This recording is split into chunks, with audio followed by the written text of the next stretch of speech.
more details on what is and is not happening with airline traffic in this country. Bob? Well, Dan, first, there may be some breaking developments going on in the New York area. I have to emphasize this is preliminary information, and at the moment we have it on one reliable. I'm told that some people have been detained at JFK International Airport in New York. The word arrest was used, but I'm not sure they meant arrested. But some people have been detained and have been taken away. The FBI, we're told, has been called in there. The important part of this, and I don't know what any of that means, but the important part is apparently this is serious enough that the FAA has now stopped all outbound traffic in all New York airports. Effective now, there is a reinstated ground stop for departing flights from Newark, LaGuardia, and JFK. Also, any flights waiting anywhere in the country heading for New York for the moment are being held at those airports. Of course, there are some planes already in the air, and those planes will be allowed to land. We don't know how this relates. We don't even know for Some jogging, all leaving the United States Capitol, headed in the direction of the Supreme Court, which, as you know, is right across the plaza and then again across the yard. So at this stage, we see people standing over by the trees, waiting apparently for the all clear sign.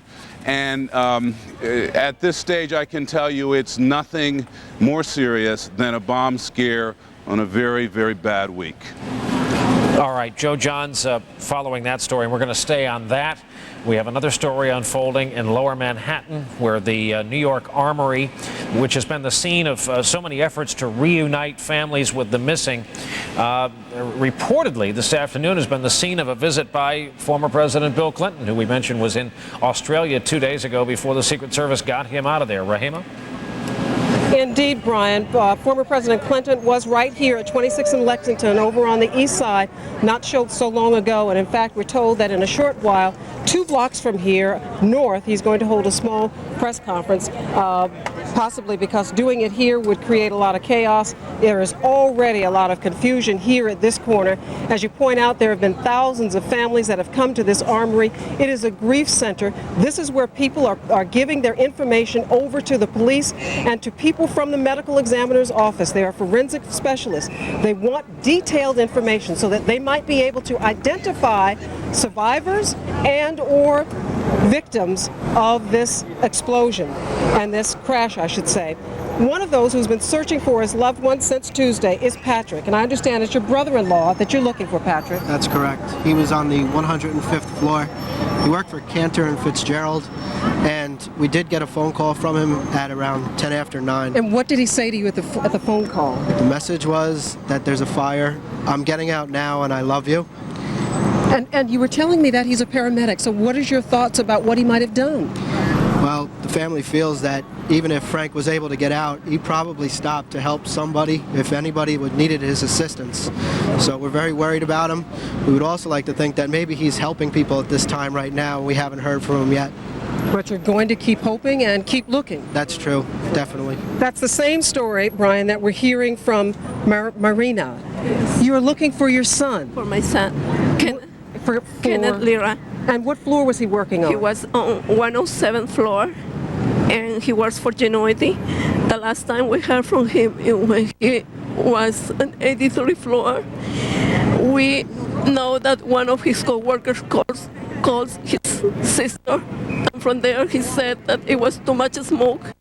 They were helping people, and from that time we don't know anything. We look around all the hospital, all shelters, every place that they send us, and they cannot localize him. He's in any list. Tell me about him. He's your firstborn? He's my firstborn. He's very lovely, and we all care about him. All his friends, all his family is looking for him, and we love all. You're not going to give up hope, though, are you? No, we know he's there. We know he's strong. We know he can make it. So please, God, help him. And anyone who knows something about him, please let us know. Everybody here, Brian, is looking for someone they love. And I should tell you this one little thing. Some children are also doing a wonderful act of kindness. They're giving out sandwiches to people who are waiting and trying to get information. It's peanut butter and jelly.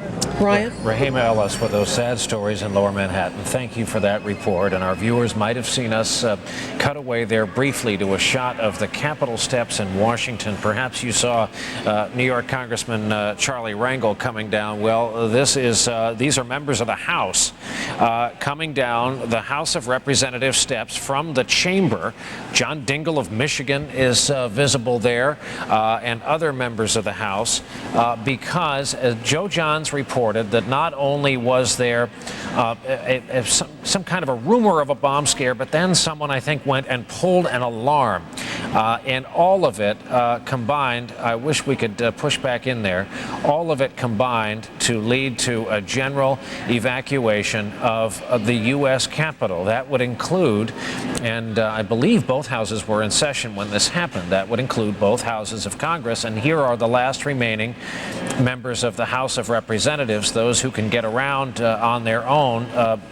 Several members of the House and Senate use vehicles to get around. There's Representative Miller from California, for example. That looks like Dreyer coming down the steps, and maybe you can comment on that a little bit. I agree with the general. There's been a magnificent outpouring of support. There's a sense of unity. People from our Salvation Army people from all over the Northeast and elsewhere in the country are coming in. We, today alone, registered more than 1,000 volunteers.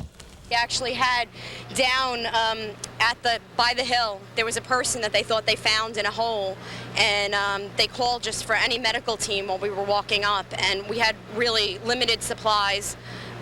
They ran us into actually I think it was one Liberty Plaza that we ran into, and it was structurally unsafe. We had to run in quick, grab angiocaths, grab IV bags, and they smelled fire, so they made us run out.